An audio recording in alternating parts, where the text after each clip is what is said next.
Bueno, bienvenidos a una nueva exploración a fondo. Hola, encantada de estar aquí otra vez.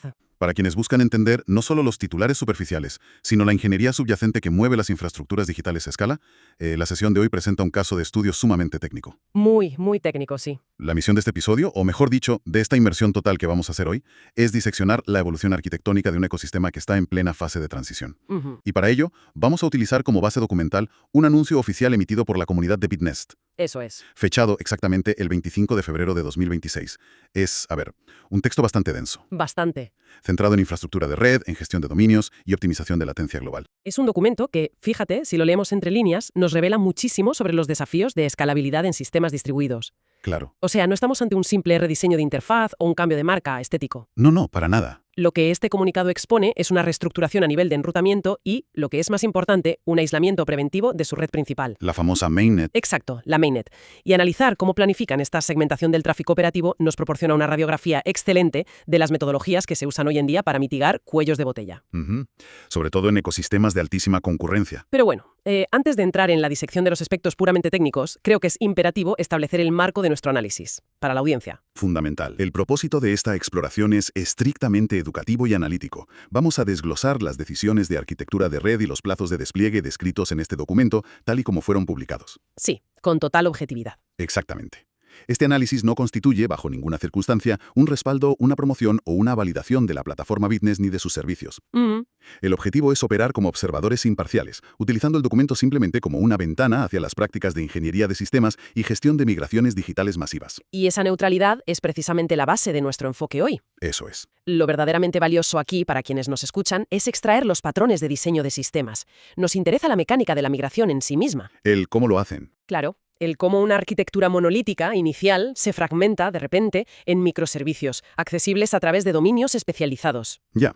¿Y cómo se gestiona ese riesgo inmenso de interrupción del servicio frente a una base de usuarios que es global? Bueno, vamos a desgranar esto porque el primer movimiento estratégico que plantea el documento afecta directamente a la resolución de nombres de dominio y al acceso a la red principal. Sí, El texto indica que el dominio actual, que citan literalmente como www.bitnest.mm, BitNest con S. eso es, Bitnest con S, pues dicen que va a sufrir una reasignación funcional drástica. Ujú. Según el anuncio, durante el segundo trimestre de 2026, este dominio se actualizará para convertirse exclusivamente en el, cito textualmente, punto de entrada de la red principal. Vale, aislar la entrada. Exacto. Y al mismo tiempo, el documento detalla que este dominio terminado en .m dejará de ofrecer servicios que califican de cotidianos, mencionando específicamente un servicio llamado BitLoop. Claro.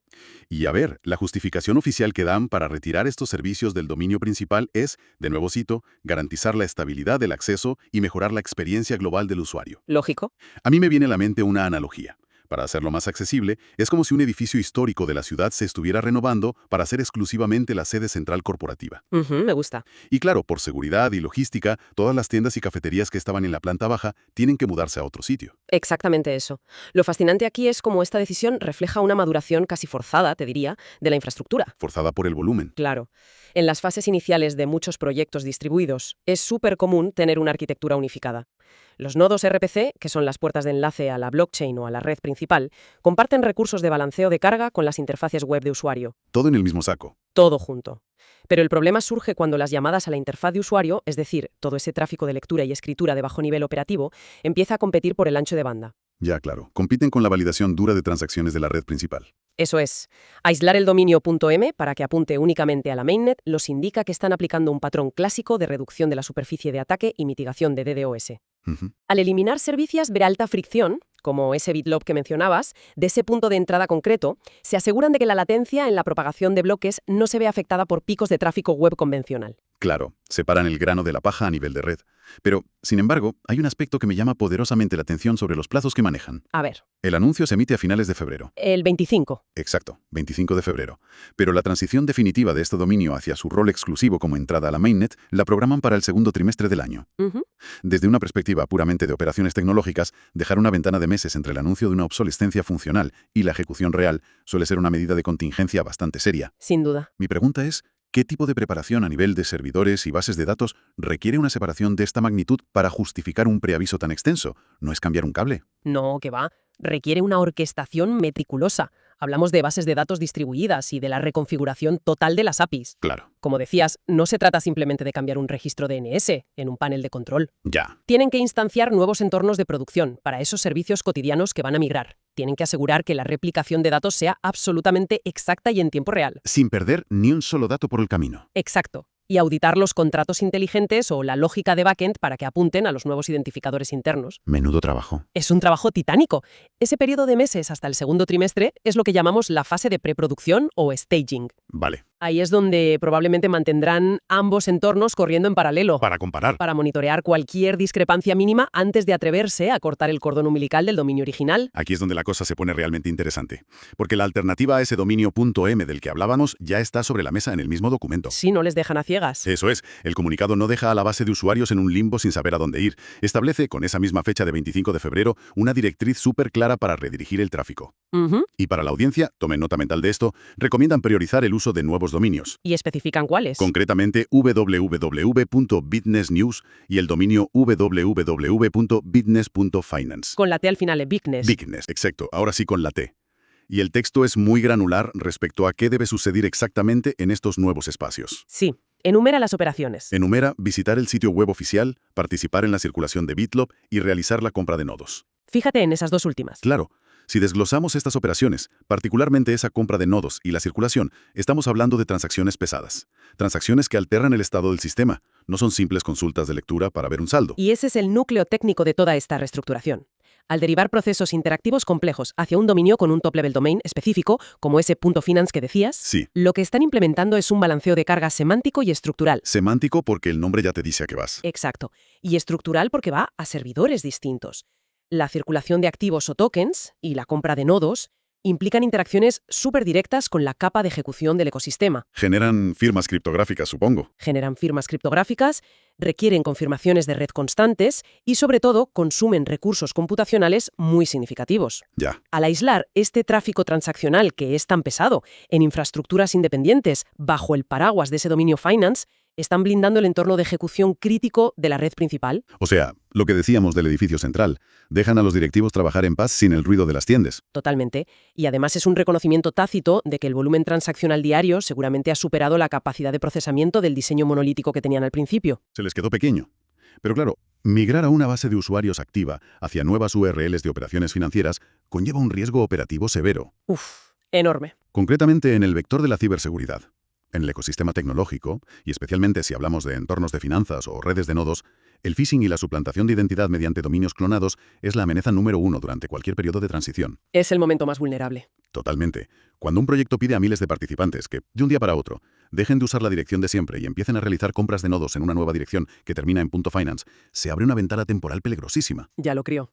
Entonces, ¿cómo se mitiga el riesgo de que actores maliciosos intercepten este flujo de usuarios despistados durante el cambio de dominios? Ese es, sin lugar a dudas, el mayor vector de riesgo en este tipo de migraciones.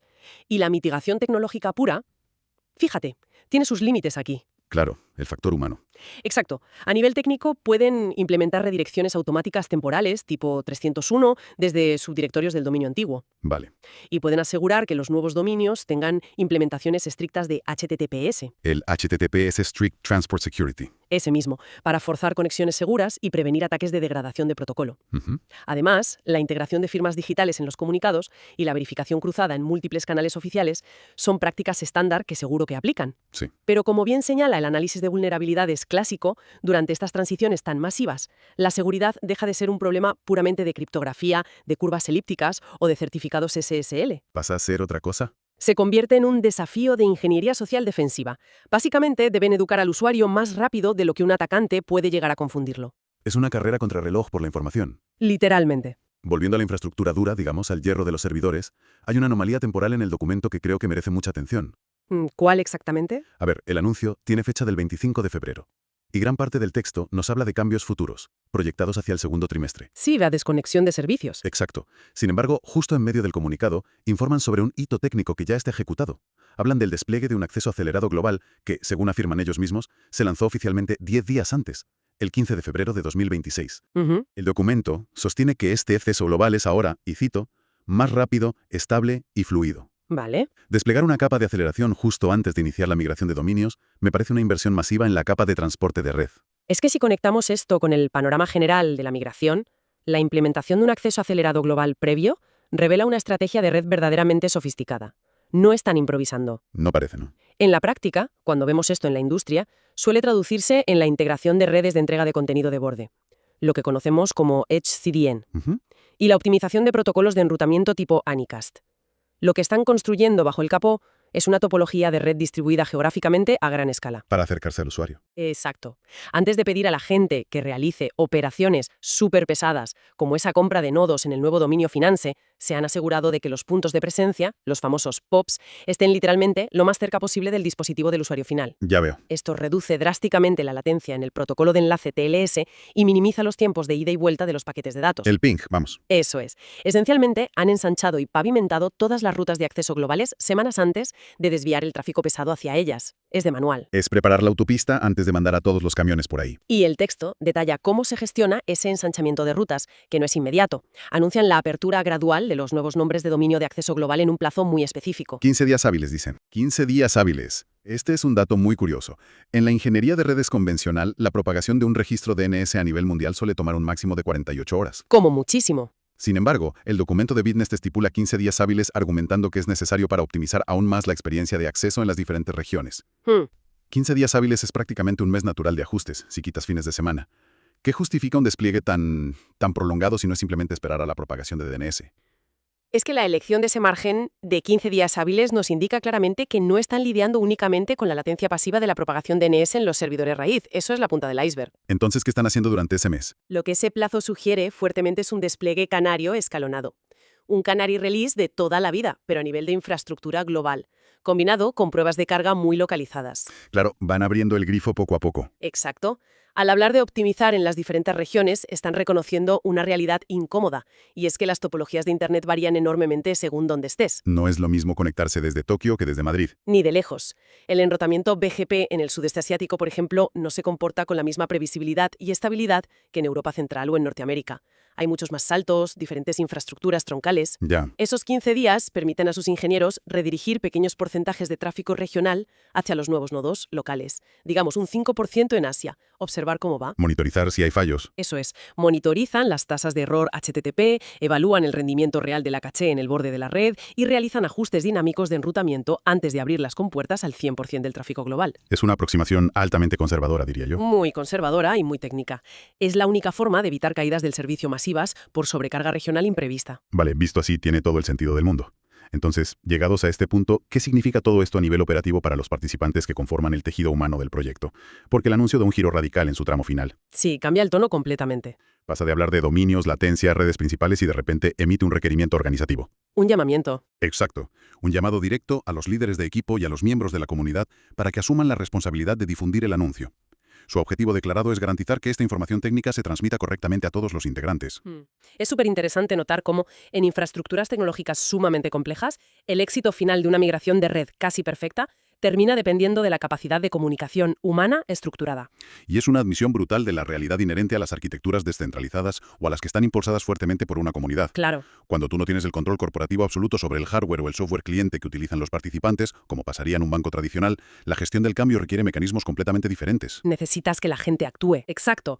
Al apelar a esos líderes de equipo, están utilizando los grafos sociales de la comunidad como vectores de enrutamiento de información. Literalmente. O sea, el boca a boca como protocolo de red. Tal cual. Es un proceso de gestión del cambio distribuido. Desde la óptica estricta de la ingeniería de sistemas, este enfoque lo que busca es minimizar el número de peticiones fallidas, los famosos timeouts, que se producirían inevitablemente si miles de usuarios, por desconocimiento, continuaran intentando acceder a los servicios de circulación de BitLoop a través del dominio antiguo que ya está obsoleto. Saturarían el sistema con errores. Exactamente. La comunicación comunitaria actúa aquí como un filtro previo. Actualiza la, digamos, caché de conocimiento de los usuarios en sus cabezas mucho antes de que sus navegadores siquiera intenten interactuar con los servidores. Qué buena forma de verlo. Esta delegación de la comunicación en la estructura social de la comunidad conecta directamente con los principios filosóficos que el documento intenta proyectar ya en su cierre. Sí, los valores del proyecto. El texto concluye afirmando que el equipo continuará actualizando la arquitectura del sistema y mejorando el diseño del ecosistema, adhiriéndose invariablemente a 3 conceptos fundamentales. Los leo: transparencia, estabilidad y seguridad. Los 3 pilares clásicos. Y prometen además brindar un servicio y soporte confiable confiables a largo plazo a la comunidad. En un entorno tecnológico que muchas veces está saturado de promesas vacías, es pertinente evaluar si la cronología técnica que hemos estado desgranando hoy realmente se alinea con estos pilares que declaran en el anuncio. Pues si lo analizamos fríamente, podemos hacer una correspondencia técnica súper directa con esos 3 puntos. Y a ver. Decemos por la transparencia. Esta se manifiesta operativamente en la emisión de un preaviso detallado, el 25 de febrero, para un evento de corte que es absolutamente crítico, el aislamiento de la mainnet. Que no ocurre hasta el segundo trimestre. Exacto, avisan con meses de antelación. Luego, la estabilidad. Esta es claramente el motor de ingeniería detrás de la separación de los dominios transaccionales y también explica la ejecución de pruebas regionales durante esos 15 días hábiles de los que hablamos. Para asegurar que nada se caiga. Exacto. Y por último, la seguridad. Esta no es solo una palabra de moda, es el resultado inherente de minimizar la superficie de ataque del punto de entrada principal del sistema, separando de forma tajante las peticiones públicas masivas de la validación del núcleo de la red. Ya veo. O sea que las acciones técnicas respaldan el discurso. Totalmente. La estructura del anuncio, más allá de la retórica que pueda tener, nos expone un plan de contingencia real diseñado para absorber muchísima fricción y proyectar resiliencia técnica a largo plazo. Pues ha sido una disección sumamente productiva de este caso de estudio, la verdad. Para consolidar los puntos estructurales que hemos analizado hoy, hagamos una recapitulación precisa para la audiencia de la información técnica extraída de este anuncio de Bitnest. Perfecto. En primer término, observamos la transformación del dominio www.bitnest.m, el cual se aislará en el segundo trimestre de 2026 para operar exclusivamente como la puerta de enlace de la red principal, desprendiéndose de cargas operativas periféricas. Ese es el primer gran cambio. En segundo término, para absorber ese tráfico transaccional pesado, específicamente la circulación de BitLoop y la compra de nodos, se ha establecido el enrutamiento inmediato hacia dominios especializados con terminaciones .bitnest y .finance. Separación de responsabilidades. Exacto. Y en tercer término, analizamos la ejecución de la infraestructura subyacente, el lanzamiento previo de ese acceso acelerado global el 15 de febrero y la adopción de una ventana táctica de 15 días hábiles para calibrar la telemetría regional y optimizar el enrutamiento BGP a escala global. Es un resumen perfecto de los hitos técnicos. Y creo que la relevancia de analizar este tipo de despliegues con tal nivel de granularidad es que nos permite comprender, de verdad, los protocolos no escritos de la escalabilidad. Para los profesionales que nos escuchan y que gestionan operaciones de TI, arquitecturas en la nube o redes descentralizadas, este caso ilustra maravillosamente cómo se ejecuta la compartimentación de riesgos operativos en el mundo real. No en la teoría. Exacto. Muestra que la verdadera resiliencia no se logra simplemente metiendo más dinero y añadiendo más capacidad de procesamiento bruto a un solo servidor gigante. Comprar la máquina más grande no siempre es la solución. Rara vez lo es a esta escala.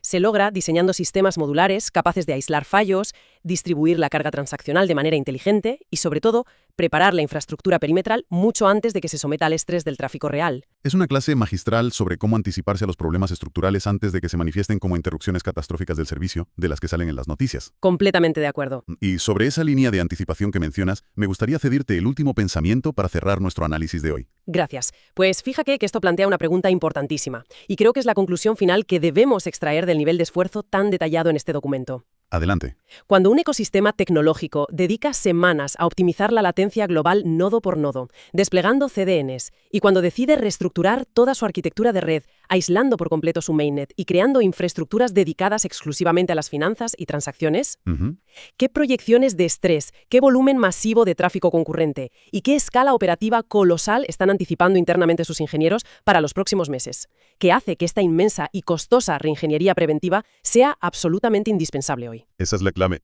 Una incógnita analítica excelente para concluir, porque la infraestructura siempre nos revela las expectativas reales de crecimiento que el código fuente a veces no puede ocultar. Así es. A quienes nos han acompañado en esta exploración profunda, confiamos en que este desglose técnico les haya proporcionado nuevas herramientas para interpretar las arquitecturas digitales que usamos cada día. Esperamos que sí. Les animamos a seguir analizando críticamente cómo se construyen, se protegen y evolucionan las redes que soportan los sistemas complejos del mañana. Gracias por su tiempo y su rigor analítico. Hasta la próxima exploración a fondo.